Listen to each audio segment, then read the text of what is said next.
पहली बूंद जब टपकती है तो सूखी जमीन को एहसास नहीं होता कि वह बारिश की शुरुआत है या तूफान का इशारा। राहुल गुप्ता की जिंदगी भी उस सूखी जमीन जैसी ही थी। उम्मीद और मेहनत से सिंची हुई, लेकिन अनजाने तूफान से बेखबर। सुबह के 11 बज रहे थे। गाजियाबाद के एक पुराने इलाके में खन्ना गैराज के बाहर एक नीले रंग की पुरानी कार का बोनट उठा हुआ था। अंदर से अजीबोगरीब आवाजें आ रही थीं। इंजन के नीचे एक पतला सा लड़का, जिसके चेहरे पर कालिख और पसीना मिला हुआ था, पूरी लगन से एक पुर्जा ठीक करने में लगा था। ये राहुल था। उसके हाथ ग्रीस और तेल से सने हुए थे, लेकिन उसकी आंखों में एक अजीब सी चमक थी। एक सुकून था। कार का मालिक, एक अधेड़ उम्र का आदमी, बेचैनी से इधर उधर टहल रहा था।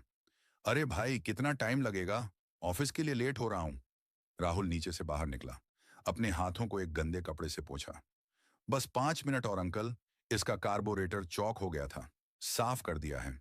अब पानी की तरह चलेगी। उसकी आवाज में एक अपनापन था, एक ईमानदारी थी। वो सिर्फ एक मैकेनिक नहीं था। वो बीकॉम सेकंड ईयर का स्टूडेंट भी था, जो सुबह कॉलेज जाता और दिन में यहाँ खन्ना जी के गैराज पर काम करता था। 5 मिनट बाद कार का इंजन एक मक्खन जैसी आवाज के साथ स्टार्ट हो गया। कार मालिक के चेहरे पर मुस्कुराहट आ गई। वाह बेटा, सच में आवाज ही बदल गई। कितने पैसे हुए? राहुल ने मुस्कुराकर गैराज के मालिक, एक बुजुर्ग सरदार जी, जिनको सब खन्ना जी बुलाते थे, की तरफ देखा। खन्ना जी ने इशारा किया। तू ही बता दे। अंकल, आप बस 300 रुपये दे दीजिए। राहुल ने हिचकिचाते हुए कहा। आदमी हैरान रह गया। बस 300? अरे, दूसरे गैराज वाले तो इसका 1,000 से कम ना लेते। कोई बात नहीं अंकल, पुराना पार्ट ही हमने आपको रिपेयर करके लगा दिया है। नया नहीं डाला। ज्यादा पैसे क्यों लें? राहुल की इसी ईमानदारी की वजह से पूरे इलाके में लोग उसे जानते थे। उसने पैसे लिए और खन्ना जी की तरफ बढ़ा दिए। ओए पुत्र, ये तू रख ले। तेरी मेहनत है। नहीं खन्ना जी, आधा हिस्सा आपका है। आपने मुझे यहां काम दिया, वही बहुत है। राहुल ने पैसे उनकी जेब में डाल दिए।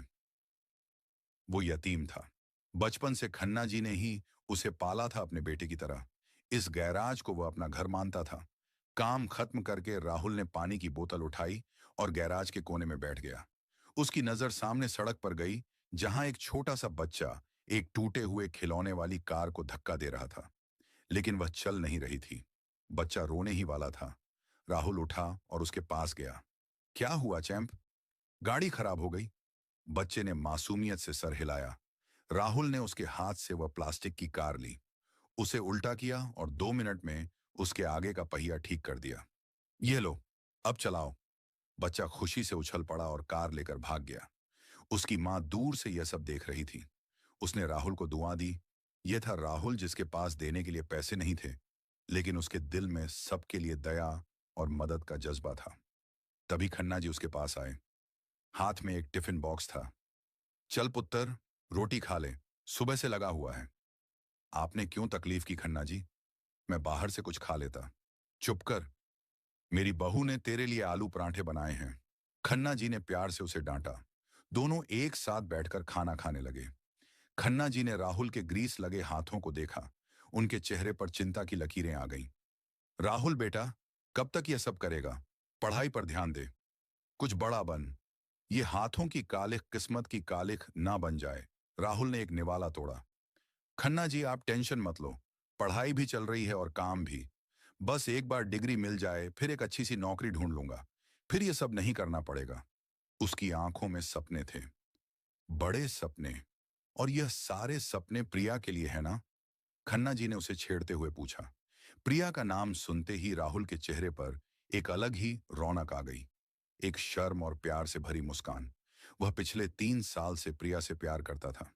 प्रिया जो उसके कॉलेज में पढ़ती थी, जो उसकी दुनिया थी। हर मेहनत, हर सपना सिर्फ उसके लिए था। उसने अपनी जेब से फोन निकाला और वॉलपेपर पर प्रिया की तस्वीर को देखने लगा। एक खूबसूरत चेहरा, जिसके लिए वह कुछ भी कर सकता था। सब कुछ उसके लिए ही तो कर रहा हूं खन्ना जी। एक दिन मैं इतना बड़ा आदमी बनूंगा कि उसके मम्मी पापा भी मना नहीं कर पाएंगे। खन्ना जी ने एक गहरी सांस ली। उम्मीद पर दुनिया कायम है पुत्र, पर वह बड़े लोग हैं। उनकी दुनिया अलग है। खन्ना जी की आवाज में एक फिक्र थी, एक अनजाना सा डर। राहुल ने बात को हंसी में टाल दिया। आप देखना खन्ना जी, मेरा प्यार जीतेगा। दोपहर ढल रही थी जब राहुल के फोन की घंटी बजी। स्क्रीन पर प्रिया का नाम चमक रहा था। उसका दिल जोरों से धड़कने लगा। उसने जल्दी से हाथ पोंछा और फोन उठाया। हेलो। दूसरी तरफ से प्रिया की चहकती आवाज आई। राहुल, कहाँ हो तुम? मैं कब से कॉल कर रही थी। सॉरी। वह एक कार ठीक कर रहा था। हाथ गंदे थे। सब ठीक है? एक्चुअली सब बहुत अच्छा है। प्रिया की आवाज में एक अजीब सी खुशी थी। सुनो, मुझे तुमसे मिलना है। आज शाम को सबसे महंगे रेस्टोरेंट द ग्रैंड पैलेस में। राहुल थोड़ा झिझक गया। The grand palace. वो जानता था वहां एक कप चाय भी उसकी दिन भर की कमाई से ज्यादा की थी। प्रिया, वहां वहां बहुत महंगा होगा। अरे उसकी चिंता मत करो। आज सब कुछ मेरी तरफ से। प्लीज मना मत करना। एक बहुत बहुत बड़ी गुड न्यूज देनी है। मेरी लाइफ का सबसे इंपॉर्टेंट दिन है आज। राहुल के दिल की धड़कन और तेज हो गई। Good news? लाइफ का सबसे इंपॉर्टेंट दिन? उसके दिमाग में हजारों ख्याल दौड़ने लगे। कहीं प्रिया ने अपने घर पर उनके रिश्ते की बात तो नहीं कर ली? क्या वह मान गए? उसके हाथों की कालिख और ग्रीस उसे भूल गई। उसे लगा जैसे उसकी सालों की मेहनत का फल आखिरकार मिलने वाला था। ठीक है प्रिया, मैं आ जाऊंगा। शाम 7 बजे। Perfect. I will be waiting. Bye. Priya ने फोन काट दिया। राहुल के चेहरे पर एक जीत की मुस्कान थी। उसने आसमान की तरफ देखा। उसे लगा जैसे उसकी किस्मत आखिरकार बदलने वाली थी। वो नहीं जानता था कि किस्मत बदलने तो वाली थी, लेकिन वैसे नहीं जैसा उसने सोचा था। ये फोन कॉल, ये मुलाकात उसकी जिंदगी के सबसे बड़े तूफान की पहली दस्तक थी। फोन काटने के बाद भी राहुल कुछ देर उसे कान से लगाए खड़ा रहा। उसके चेहरे पर ऐसी मुस्कुराहट थी जैसे उसने कोई जंग जीत ली हो। खन्ना जी जो दूर से उसे देख रहे थे, सब समझ गए। वह राहुल के पास आए। लगता है प्रिया बीवी का फोन था। बड़ी खुशबू आ रही है। राहुल ने शर्माते हुए खन्ना जी को गले लगा लिया। खन्ना जी, आपने सुना? उसने मुझे द ग्रैंड पैलेस में बुलाया है। कह रही थी कोई बहुत बड़ी गुड न्यूज देनी है। मुझे लगता है मुझे लगता है उसने अपने घर वालों से हमारे बारे में बात कर ली है। उसकी आवाज उम्मीद से कांप रही थी। खन्ना जी के तजुर्बेकार चेहरे पर मुस्कुराहट के साथ एक चिंता भी आई। उन्होंने राहुल के सर पर हाथ फेरा। पुत्र, मैं तो हमेशा तेरे लिए दुआ ही करता हूं। बस एक बात याद रखना, बड़े होटलों में सिर्फ खाना महंगा नहीं होता, वहां के लोगों की सोच भी महंगी होती है। अपने आप को कम मत समझना। राहुल ने खन्ना जी की बात को ज्यादा गहराई से नहीं सोचा। वह तो अपनी ही खुशियों की दुनिया में डूबा हुआ था। उसने जल्दी से गैराज का काम निपटाया। आज उसके हाथ मशीन की तरह चल रहे थे। शाम 6 बजे उसने खन्ना जी से इजाजत ली और अपने छोटे से किराए के कमरे की तरफ चल पड़ा। कमरा क्या था? बस एक चार दीवारी थी। एक पुराना सा बेड, एक टेबल और कुछ किताबें। यही उसकी पूरी दुनिया थी। उसने अपनी छोटी सी अलमारी खोली। उसके पास ढंग के कपड़े भी नहीं थे। एक हल्की नीली शर्ट थी जो उसने पिछले ईद पर खरीदी थी। वही उसकी सबसे अच्छी शर्ट थी। उसने उसे निकाला। उस पर पानी छिड़क कर पुराने प्रेस से उसे अच्छे से आयरन किया। फिर वह घंटों तक बाथरूम में अपने हाथों को रगड़ता रहा। वह चाहता था कि उसके हाथ से सारी कालिख, सारा ग्रीस निकल जाए। लेकिन मेहनत के कुछ निशान इतने जिद्दी होते हैं कि वह नहीं मिटते। उसके नाखूनों में हल्की सी कालिख अब भी बाकी थी। उसने एक गहरी सांस ली, अपने बालों में कंघी की और अपनी पुरानी घड़ी पहनकर आईने के सामने खड़ा हो गया। वो आम सा दिखने वाला लड़का था, लेकिन उसकी आंखों में सपने थे और आज उन्हीं सपनों को पूरा करने का दिन था। बस स्टॉप तक वो पैदल गया। बस में भीड़ ऐसी थी जैसे लोगों का समुंदर उमड़ आया हो। धक्के खाता हुआ, लोगों के पसीने की बदबू से लड़ता हुआ, वो आखिरकार द ग्रैंड पैलेस के पास उतरा। बिल्डिंग आसमान को छू रही थी। शीशे के दरवाजे जिनके अंदर से सुनहरी रोशनी छलक रही थी। बाहर एक से एक महंगी गाड़ियां खड़ी थीं। एक पल के लिए राहुल को लगा जैसे वह किसी दूसरी दुनिया में आ गया है। उसकी नीली शर्ट और पुराने जूते उसे उस जगह के हिसाब से बहुत फीके लग रहे थे। एक गार्ड ने उसे ऊपर से नीचे तक देखा, जैसे पूछ रहा हो, तुम यहां क्या कर रहे हो? राहुल ने हिम्मत जुटाई।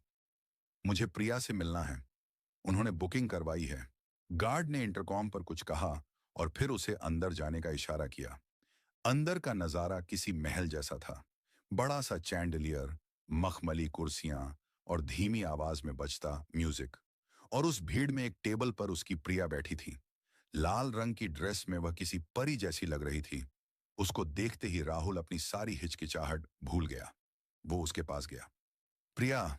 प्रिया ने पलटकर देखा और उसके चेहरे पर एक बड़ी सी मुस्कुराहट आ गई। राहुल, तुम आ गए। मैं कब से वेट कर रही थी। बैठो ना। राहुल कुर्सी पर बैठ गया। तुम बहुत सुंदर लग रही हो। प्रिया हंस पड़ी। और तुम हमेशा की तरह सिंपल एंड हैंडसम। चलो कुछ ऑर्डर करते हैं। उसने मेन्यू उठाया और कुछ अजीब से नाम वाली डिशेस ऑर्डर कर दी। राहुल चुपचाप बैठा रहा। उसे इन चीजों के नाम तक नहीं पता थे। तो क्या गुड न्यूज है? राहुल ने आखिरकार पूछ ही लिया। प्रिया ने उसका हाथ अपने हाथ में ले लिया। राहुल, आई वॉज थिंकिंग, हमारी शादी के बाद हम कहाँ रहेंगे? मुझे ना एक छोटा सा घर चाहिए जिसमें एक छोटी सी बालकनी हो, जहां हम सुबह की चाय पियेंगे। उसकी आंखों में एक सपना था। राहुल का दिल खुशी से भर गया। तो वो सही सोच रहा था। तुम चिंता मत करो प्रिया, मैं दिन रात एक कर दूंगा। एक दिन हमारा अपना घर होगा, अपनी गाड़ी होगी। मैं तुम्हें वह हर खुशी दूंगा जिसकी तुम हकदार हो।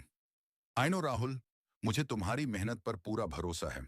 बस थोड़ा जल्दी सक्सेसफुल होना पड़ेगा। तुम जानते हो ना, पापा के थोड़े हाई स्टैंडर्ड्स हैं।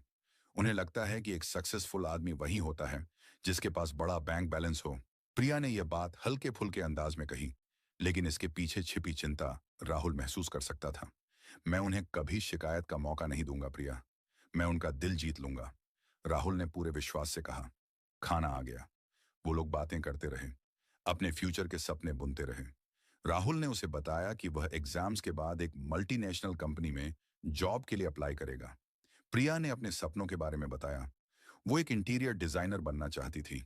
उस एक घंटे में राहुल को लगा जैसे वह दुनिया का सबसे खुशकिस्मत इंसान है। अच्छा, तो अब गुड न्यूज सुनो, प्रिया ने अचानक कहा। मुझे मुंबई के बेस्ट डिजाइन कॉलेज से इंटर्नशिप का ऑफर आया है, फुल्ली स्पॉन्सर्ड। राहुल खुश हो गया, लेकिन उसके दिल के किसी कोने में हल्की सी निराशा हुई। उसको लगा था गुड न्यूज उनके रिश्ते के बारे में होगी, लेकिन उसने अपनी इस भावना को चेहरे पर नहीं आने दिया। वाओ प्रिया, ये तो बहुत अच्छी खबर है। कांग्रेचुलेशंस। थैंक्स राहुल। इसीलिए मैं इतनी खुश थी। मैं जानती थी तुम भी बहुत खुश होगे। उनका डिनर खत्म हुआ। बिल प्रिया ने पे किया। जब वो रेस्टोरेंट से बाहर निकल रहे थे, तभी प्रिया का फोन बजा। उसने स्क्रीन पर देखा और एकदम से उसका चेहरे बदल गया। वो खुशी, वो अपनापन एक पल में गायब हो गया।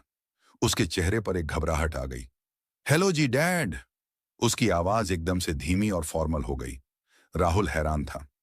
नहीं डैड, बस एक फ्रेंड के साथ थी। हाँ, प्रोजेक्ट के सिलसिले में। मैं बस निकल ही रही हूं। उसने फोन काटा और राहुल की तरफ देखा। उसकी नजरों में एक अजीब सी दूरी थी। राहुल, मुझे जाना होगा, डैड वेट कर रहे हैं। तभी एक चमकती हुई काली मर्सिडीज आकर उनके सामने रुकी। ड्राइवर ने पिछला दरवाजा खोला। प्रिया ने जल्दी से कहा, okay bye, see you in college. और वह बिना पीछे मुड़े कार में बैठ गई। कार एक पल में उसकी नजरों से ओझल हो गई। राहुल उस महंगी कार को जाते हुए देखता रहा। वो द ग्रैंड पैलेस के बाहर अकेला खड़ा था। अभी एक मिनट पहले तक प्रिया उसके साथ थी, उनके सपनों की दुनिया में, और अब अचानक से वह एक अलग ही दुनिया में चली गई थी। उसके डैड का एक फोन कॉल और सब कुछ बदल गया। राहुल को पहली बार उन दोनों के बीच की गहरी खाई का एहसास हुआ। एक ऐसी खाई जिसे शायद सिर्फ प्यार से भरना काफी नहीं था। उस रात राहुल को ठीक से नींद नहीं आई। उसकी आंखों के सामने बार बार प्रिया के बदले हुए तेवर और वह चमकती हुई मर्सिडीज आ जाती थी। वह खुद को समझाता रहा कि वह जरूरत से ज्यादा सोच रहा है, कि प्रिया के डैड शायद स्ट्रिक्ट होंगे, इसलिए वह डर गई थी। अगली सुबह वह इसी कशमकश में कॉलेज गया। प्रिया उसे दिखी, लेकिन उसने राहुल को देखकर भी अनदेखा कर दिया। उसने अपने दोस्तों के ग्रुप में खुद को घेर रखा था। राहुल का दिल बैठ गया। ये वो प्रिया नहीं थी जो उसे चुप छुप कर देखती थी, जो उसके लिए क्लास में सीट रखती थी। कॉलेज के बाद वह भारी मन से गैराज पहुंचा। उसका काम में बिल्कुल मन नहीं लग रहा था। हर औजार उसके हाथ से फिसल रहा था। खन्ना जी ने उसकी हालत देख ली। क्या हुआ पुत्र, सब ठीक है ना? राहुल कुछ कह पाता उससे पहले ही उसके फोन की घंटी बजी। प्रिया का नंबर था। एक पल के लिए राहुल को सुकून मिला। उसने जल्दी से फोन उठाया। हेलो प्रिया, तुम ठीक हो? तुमने आज कॉलेज में? प्रिया प्लीज। प्रिया की आवाज कांप रही थी। वो रो रही थी। तुम तुम प्लीज अभी मेरे घर आ सकते हो? राहुल के पैरों तले जमीन खिसक गई। तुम्हारे घर पर? क्यों? क्या हुआ है? मम्मी पापा को, उन्हें हमारे बारे में पता चल गया है। वो तुमसे मिलना चाहते हैं। प्लीज राहुल जल्दी आओ। फोन कट गया। राहुल के हाथ पैर ठंडे पड़ गए। जो डर उसके दिल में था वह सच हो गया था। लेकिन फिर उसने सोचा, यही मौका है शायद। अगर वो प्रिया के पेरेंट्स से आमने सामने बात करेगा, अपनी ईमानदारी और अपने प्यार का यकीन दिलाएगा, तो वह मान जाएंगे। खन्ना जी, मुझे जाना होगा, उसने एक निश्चय के साथ कहा। खन्ना जी ने उसके कंधे पर हाथ रखा। पुत्र, हिम्मत से काम लेना, डरना मत, सच बोलना। ईमानदारी से बड़ी कोई दौलत नहीं होती। राहुल ने वहीं अपनी नीली शर्ट पहनी, जो अभी भी ठीक से सूखी नहीं थी। उसने अपने हाथों को फिर से साफ करने की कोशिश की और प्रिया के दिए हुए एड्रेस की तरफ चल पड़ा। एड्रेस शहर के सबसे पॉश इलाके इंपीरियल गार्डन्स का था। वहां हर घर एक महल जैसा था। जब वह प्रिया के घर के सामने पहुंचा तो उसकी आंखें खुली की खुली रह गईं। एक बहुत बड़ा सफेद रंग का बंगला, जिसके बाहर एक बड़ा सा फाउंटेन लगा था। लोहे का ऊंचा सा गेट, जिसे एक यूनिफॉर्म पहने गार्ड ने खोला। राहुल को लगा जैसे वह किसी फिल्म के सेट पर आ गया हो। उसकी हिम्मत जवाब दे रही थी। प्रिया उसे दरवाजे पर ही मिल गई। उसकी आंखें सूजी हुई थीं। राहुल, सब ठीक हो जाएगा।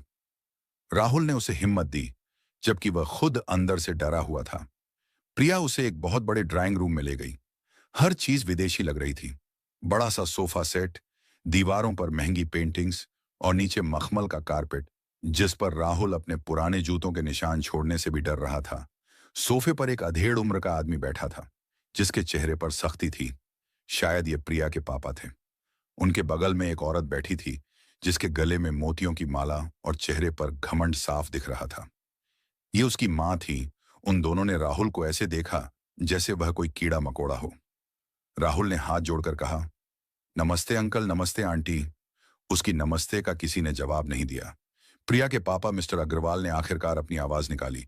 उनकी आवाज में एक ठंडक थी। तो तुम हो वह लड़के जिसे लगता है कि वह मेरी बेटी से शादी कर सकता है। राहुल का गला सूख गया। अंकल, मैं प्रिया से बहुत प्यार करता हूं। प्यार? प्रिया की मां ने नाक सिकोड़ते हुए कहा। प्यार से घर नहीं चलता लड़के, पेट नहीं भरता। क्या करते हो तुम? आंटी, मैं बी.कॉम सेकेंड ईयर में हूं और मैं गैराज में पार्ट टाइम काम करता हूं। मैकेनिक? प्रिया की मां के मुंह से यह शब्द ऐसे निकला जैसे कोई गाली हो। हमारी बेटी एक मैकेनिक से शादी करेगी? लोगों को क्या मुंह दिखाएंगे हम? देखे हैं आपने कपड़े? किसी सड़क छाप सेल से खरीदे लगते हैं। हर एक शब्द एक तीर की तरह राहुल के सीने में लग रहा था। प्रिया ने कुछ कहने की कोशिश की। मॉम प्लीज, तुम चुप रहो, मिस्टर अग्रवाल ने उसे डांट दिया। उनकी नजर अब राहुल के हाथों पर टिकी हुई थी। वो हाथ जिन पर मेहनत के निशान थे, जिनके नाखूनों में अब भी हल्की सी कालिख थी। मिस्टर अग्रवाल उठे और राहुल के पास आए। उन्होंने राहुल के हाथ की तरफ इशारा किया। मेरी बेटी को क्या दोगे तुम? एक छोटा सा किराए का कमरा, एक सेकंड हैंड गाड़ी, या ये ग्रीस लगे हाथ? दोगे तुम उसे? यह शब्द राहुल के कानों में पिघले हुए शीशे की तरह उतर गए। ग्रीस लगे हाथ, उसकी मेहनत, उसकी ईमानदारी, सबका मजाक बन गया था। अंकल, मैं बहुत मेहनत करूंगा। एक दिन में। एक दिन? कब आएगा वह एक दिन? जब तक तुम डिग्री लोगे, नौकरी ढूंढोगे, तब तक मेरी बेटी की उम्र निकल जाएगी। हम उसकी जिंदगी तुम्हारे जैसे एक नोबड़ी के लिए बर्बाद नहीं कर सकते। राहुल ने प्रिया की तरफ देखा। वो आंसू बहाती हुई नजरें झुकाए खड़ी थीं। वो एक शब्द नहीं बोल पा रही थी। यही बात राहुल को सबसे ज्यादा चुभ रही थी। मिस्टर अग्रवाल ने आखिर में अपना फैसला सुनाया। उनकी आवाज अब एक धमकी में बदल चुकी थी। आज के बाद अगर तुम मेरी बेटी के आसपास भी दिखे तो याद रखना, तुम्हारी यह पढ़ाई, तुम्हारा यह काम, सब कुछ मैं एक दिन में बर्बाद कर दूंगा। ये रिक्वेस्ट नहीं है, वार्निंग है। अब दफा हो जाओ यहां से। राहुल कुछ नहीं बोला। उसके पास बोलने के लिए कुछ बचा ही नहीं था। उसकी इज्जत, उसके सपने, सब कुछ उस मखमली कारपेट पर कुचल दिए गए थे। वो चुपचाप पीछे मुड़ा और उस महल जैसे घर से बाहर निकल आया। गेट के बाहर आकर उसके कानों में मिसेस अग्रवाल का हंसने का आवाज आई। एक ऐसी हंसी जो उसकी रूह तक को जख्मी कर गई। वह सड़क पर बिना किसी मंजिल के चलता जा रहा था। उस पल ना उसे कॉलेज याद था, ना गैराज। उसकी आंखों के सामने सिर्फ प्रिया का झुका हुआ चेहरा और कानों में सिर्फ एक ही जुमला गूंज रहा था। ये ग्रीस लगे हाथ। उस सड़क पर चलते हुए राहुल को वक्त का कोई होश नहीं रहा। सूरज कब ढला, कब सड़कों पर अंधेरा छा गया, उसे कुछ पता नहीं चला। उसका दिमाग सुन्न हो चुका था। मिस्टर अग्रवाल के तीखे शब्द, मिसेस अग्रवाल की नफरत भरी हंसी और प्रिया की मजबूर खामोशी, ये सब मिलकर उसके दिल पर हथौड़े की तरह वार कर रहे थे।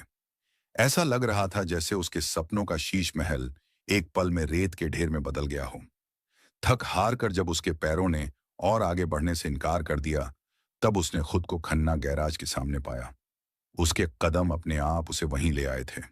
खन्ना जी अभी भी दुकान बंद करने की तैयारी कर रहे थे। उन्होंने राहुल को इस हालत में देखा तो उनका कलेजा मुंह को आ गया। राहुल का चेहरा सफेद पड़ चुका था, आंखें लाल थीं और वह एक जिंदा लाश की तरह लग रहा था। राहुल पुत्र, खन्ना जी उसकी तरफ लपके और उसे सहारा देकर अंदर एक टूटी हुई कुर्सी पर बिठाया। पानी पी ले। राहुल ने बिना कुछ कहे पानी पी लिया। उसके हाथ अभी भी कांप रहे थे। खन्ना जी ने उसके हाथ पर अपना हाथ रखा। मैं कुछ नहीं पूछूंगा, बस इतना जान ले, तू अकेला नहीं है। उनकी आवाज में एक बाप की ममता थी। राहुल की आंखों से दो बूंद आंसू टूटकर गिर पड़े। उसने खन्ना जी की तरफ देखा। उसकी नजरों में एक सवाल था, मेरा क्या कसूर था? अभी वह दोनों इस खामोशी में डूबे ही थे कि गैराज के बाहर एक तेज आवाज हुई। एक लाल रंग की चमचमाती स्पोर्ट्स कार ने जोरदार ब्रेक मारा और ठीक गैराज के सामने आकर रुकी। ऐसी गाड़ी उस इलाके में शायद ही कभी आई हो। कार का दरवाजा ऊपर की तरफ उठा और उसमें से एक लड़का बाहर निकला। उसने ब्रांडेड जीन्स, एक महंगी टी शर्ट और आंखों पर काले चश्मे पहने हुए थे। उसके चेहरे पर एक अजीब सा घमंड और लापरवाही का भाव था। यह कार्तिक गुप्ता था, राहुल के चाचा का बेटा। कार्तिक ने अपनी आंखों से चश्मा उतारा और गैराज को ऐसी नफरत से देखा जैसे वह किसी कचरे के ढेर को देख रहा हो। उसकी नजर खन्ना जी पर पड़ी, जिनको उसने सिर्फ एक सर हिलाकर अनजान सा हेलो बोला। फिर उसकी नजर कुर्सी पर बैठे राहुल पर गई। उसके होठों पर एक जहरीली मुस्कान फैल गई। अरे राहुल भाई, तू यहां? ओ राइट, यही तो है तुम्हारी असली जगह। हाथों में कालिख, कपड़ों में तेल और चारों तरफ ये कबाड़। परफेक्ट। उसका हर लफ्ज एक ताना था। राहुल ने कुछ नहीं कहा। वह बस उसे देखता रहा। यह पहली बार नहीं था जब कार्तिक उसे नीचा दिखा रहा था। बचपन से ही कार्तिक ने उसे उसकी गरीबी का एहसास दिलाया था। राहुल के पापा की मौत के बाद कार्तिक के पापा ने ही सारा बिजनेस हड़प लिया था और राहुल और उसकी मां को सड़क पर ला दिया था। कार्तिक चलते हुए राहुल के पास आया। क्या हुआ? बड़ा आशिक बनने चला था। सुना है आजकल तुम्हारे सपने तुम्हारी औकात से बड़े हो गए हैं। उसने आंख मारकर कहा। प्रिया अग्रवाल, वाह, टेस्ट तो अच्छा है तेरा, पर एक बात हमेशा याद रखना, हीरे को कभी कोयले की खान में नहीं रखा जाता, समझा? राहुल का खून खौल उठा, लेकिन वह चुप रहा। वह जानता था कि अभी कुछ भी कहने का मतलब अपनी बेइज्जती को और बढ़ाना था। चल अब उठ, कार्तिक ने उसे आर्डर देते हुए कहा। मेरी गाड़ी में कुछ अजीब सी आवाज आ रही है, चेक कर जल्दी। यह साफ था कि गाड़ी में कोई खराबी नहीं थी। यह सिर्फ एक बहाना था राहुल को और जलील करने का। राहुल ने एक गहरी सांस ली और उठ खड़ा हुआ। अपने आंसुओं और गुस्से को पीकर वो कार की तरफ बढ़ा। उसने बोनट खोला और इंजन को देखने लगा। कार्तिक उसके पीछे खड़ा हंस रहा था। ध्यान से करना, ऐसी गाड़ी तूने सिर्फ फिल्मों में देखी होगी। एक स्क्रैच भी लग गया ना तो तेरी साल भर की कमाई चली जाएगी। राहुल ने 5 मिनट तक इंजन चेक किया। जैसा उसे शक था, गाड़ी बिल्कुल ठीक थी। गाड़ी में कोई प्रॉब्लम नहीं है कार्तिक। नहीं है तो आवाज क्यों आ रही थी? छोड़, तेरे बस की बात नहीं, तू वहीं पुराने स्कूटर ठीक कर। राहुल चुपचाप पीछे हट गया। कार्तिक कार में बैठने लगा, लेकिन फिर रुका। उसने अपनी जेब से वॉलेट निकाला। उसमें से 5-5 100 के 3 नोट निकाले और उन्हें मसल कर राहुल के पैरों के पास जमीन पर फेंक दिया। यह ले टिप, उसने घमंड से कहा। अपने लिए एक ढंग की शर्ट खरीद लेना। शायद अगली बार किसी लड़की के बाप के सामने जाओ तो वह तुम्हें दरवाजा दिखाने से पहले 2 बार सोचे। यह कहकर वह हंसने लगा। यह बेइज्जती की हद थी। राहुल की मुट्ठियां भींच गईं। वह कुछ करता उससे पहले कार्तिक कार में बैठ चुका था। उसने गाड़ी स्टार्ट की, लेकिन अचानक उसका फोन बजा। उसने फोन उठाया। उसकी आवाज गैराज में गूंज रही थी। हेलो। हाँ अग्रवाल अंकल जी, मेरी आपसे बात हो गई है। आप चिंता मत कीजिए। प्रिया, वह तो मेरी ही होगी, बस आप उस सड़क छाप मैकेनिक को उससे दूर रखिएगा। यह सुनते ही राहुल के पैरों तले जमीन निकल गई। अग्रवाल अंकल, इसका मतलब कार्तिक और प्रिया के पापा आपस में मिले हुए हैं। कार्तिक ने गाड़ी आगे बढ़ा दी। उसका शैतानी कहकहा हवा में गूंजता रहा। राहुल वहीं खड़ा रह गया। उसकी नजर जमीन पर पड़े उन पैसों पर थी। उसकी आंखों में अब सिर्फ दुख नहीं आग जल रही थी। ये सिर्फ बेइज्जती नहीं थी। ये एक साजिश थी। एक गहरी साजिश जिसके जाल में वह फंसता चला जा रहा था। कार्तिक की कार की आवाज दूर जाकर शांत हो गई, लेकिन उसके कहे शब्द गैराज में एक शोर की तरह गूंजते रहे। राहुल वहीं जमीन पर पड़े उन नोटों को घूरता रहा। अब से कुछ घंटे पहले उसकी बेइज्जती का कारण उसके ग्रीस लगे हाथ थे, और अब ये पैसे उसके मुंह पर एक तमाचे की तरह पड़े थे। उसके कानों में कार्तिक की आवाज गूंज रही थी। अग्रवाल अंकल से बात हो गई है।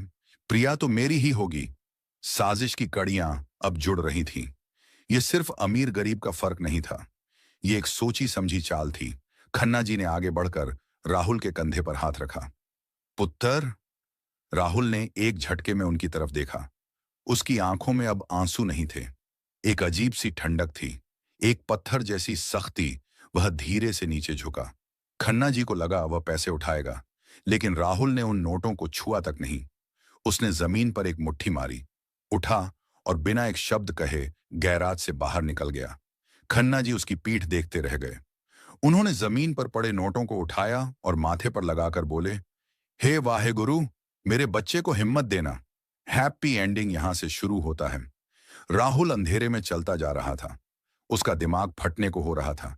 प्रिया के पापा की धमकी, कार्तिक की साजिश और प्रिया की खामोशी। क्या प्रिया इस सब में शामिल थी, या वह भी एक मोहरा थी? उसके कदम उसे शहर के उस कोने में ले आए जहां रेलवे लाइन गुजरती थी। अक्सर जब वह परेशान होता तो यहीं आकर बैठ जाता था।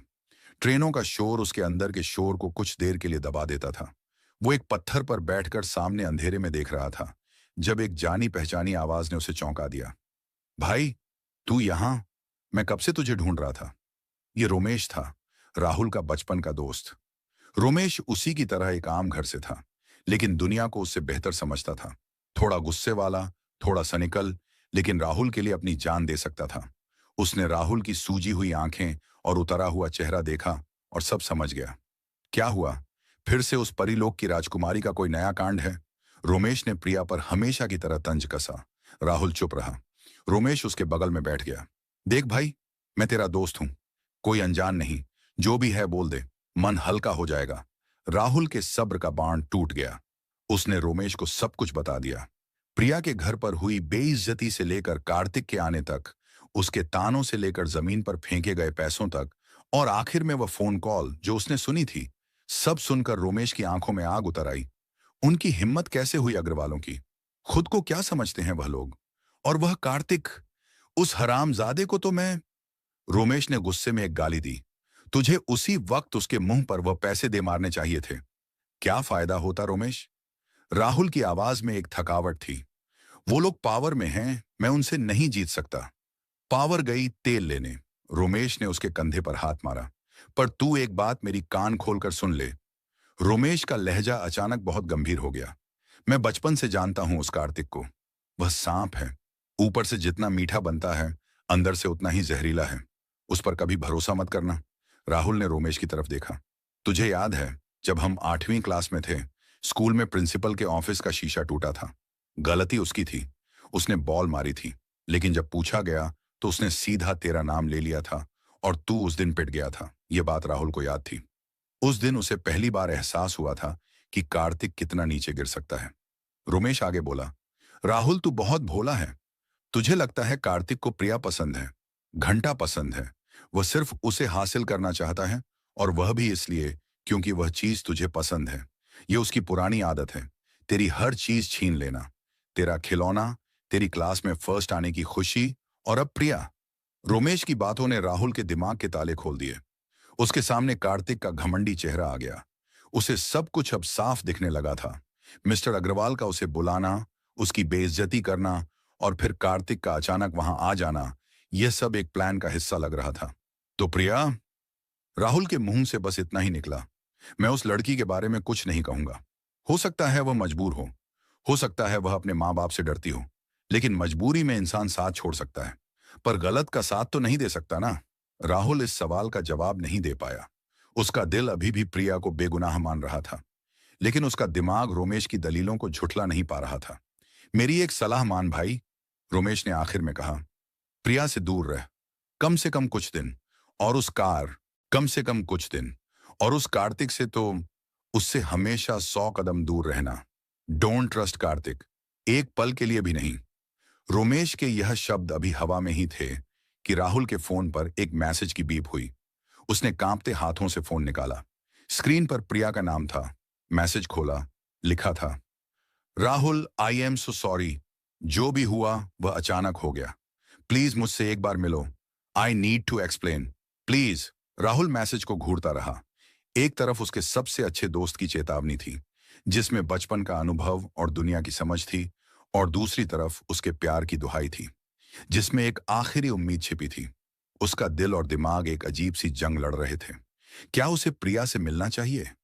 क्या उस पर भरोसा करना चाहिए?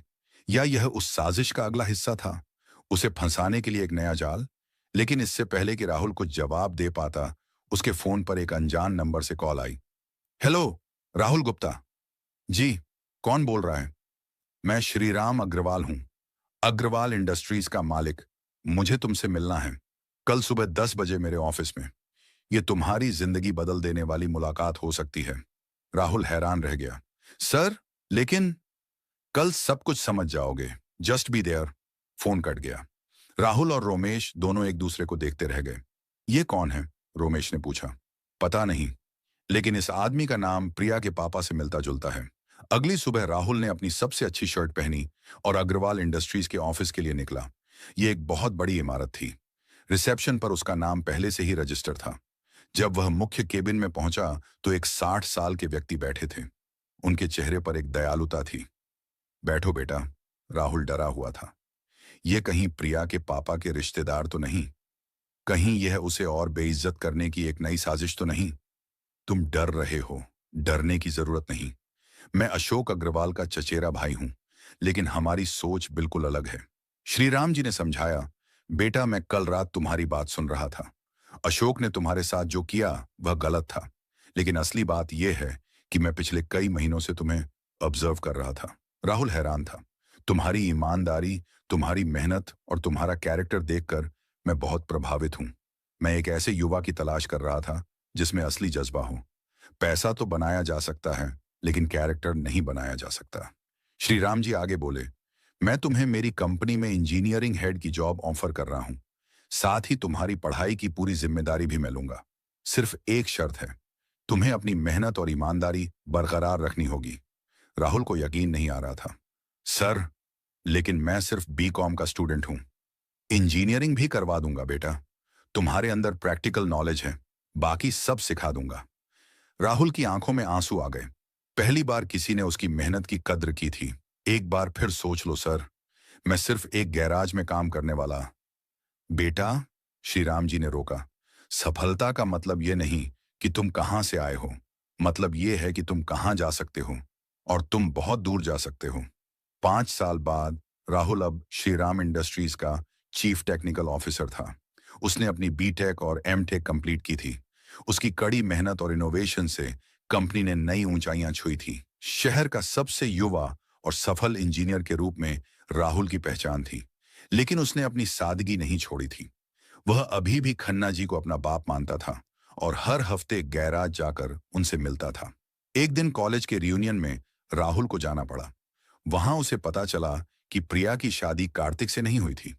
कार्तिक के धोखाधड़ी के कारोबार का भंडाफोड़ हो गया था और वह जेल चला गया था। प्रिया अकेली रह गई थी और अब वह एक छोटी सी जॉब करती थी। जब उसे राहुल की सफलता के बारे में पता चला तो वह उससे मिलने आई। राहुल, मुझे माफ कर दो। मैंने उस वक्त गलत फैसला लिया था। मैं चमक दमक में फंस गई थी। आज मुझे एहसास हो रहा है कि सच्चा प्यार क्या होता है। प्रिया रो रही थी। प्लीज मुझे एक मौका दो। राहुल ने उसकी तरफ देखा। उसके दिल में अब प्रिया के लिए कोई दर्द नहीं था, सिर्फ एक सामान्य सी सहानुभूति थी। प्रिया, जो बीत गया सो बीत गया। मैं तुमसे कोई बुराई नहीं रखता, लेकिन अब हमारे रास्ते अलग हैं। उसी रियूनियन में राहुल की मुलाकात आनंदी से हुई। एक सरल और सीधी साधी लड़की जो सोशल वर्क करती थी। आनंदी ने राहुल को उसकी सादगी और ईमानदारी के लिए प्यार किया था, उसकी सफलता के लिए नहीं। 1 साल बाद राहुल और आनंदी की शादी हुई। खन्ना जी ने राहुल का कन्यादान किया। श्री राम जी ने समारोह में कहा, बेटा, तुमने साबित कर दिया कि इंसान की असली ताकत उसके हौसले और मेहनत में होती है, बैंक बैलेंस में नहीं। राहुल ने अपने पुराने गैराज को एक टेक्निकल ट्रेनिंग सेंटर में बदल दिया, जहां गरीब बच्चों को मुफ्त में ट्रेनिंग दी जाती थी। वह कहता था, ग्रीस लगे हाथ भी सुनहरे सपने देख सकते हैं और उन्हें हकीकत बना सकते हैं। आज राहुल खुश था। उसे पता चल गया था कि जो चीजें आपकी किस्मत में लिखी होती हैं, वे आपसे छूट नहीं सकती, और जो आपकी नहीं होती, वे आपके पास रुक भी नहीं सकती। एक दिन जब राहुल अपने ऑफिस से निकल रहा था, उसने देखा कि कार्तिक सड़क के किनारे एक छोटी सी दुकान चला रहा था। जेल से निकलने के बाद उसकी सारी दौलत चली गई थी। राहुल ने अपनी गाड़ी रुकवाई और कार्तिक के पास गया। मदद चाहिए तो बताना, राहुल ने सादगी से कहा। कार्तिक की आंखों में शर्म थी। राहुल, मैंने तेरे साथ बहुत गलत किया था। भूल जा सब कुछ।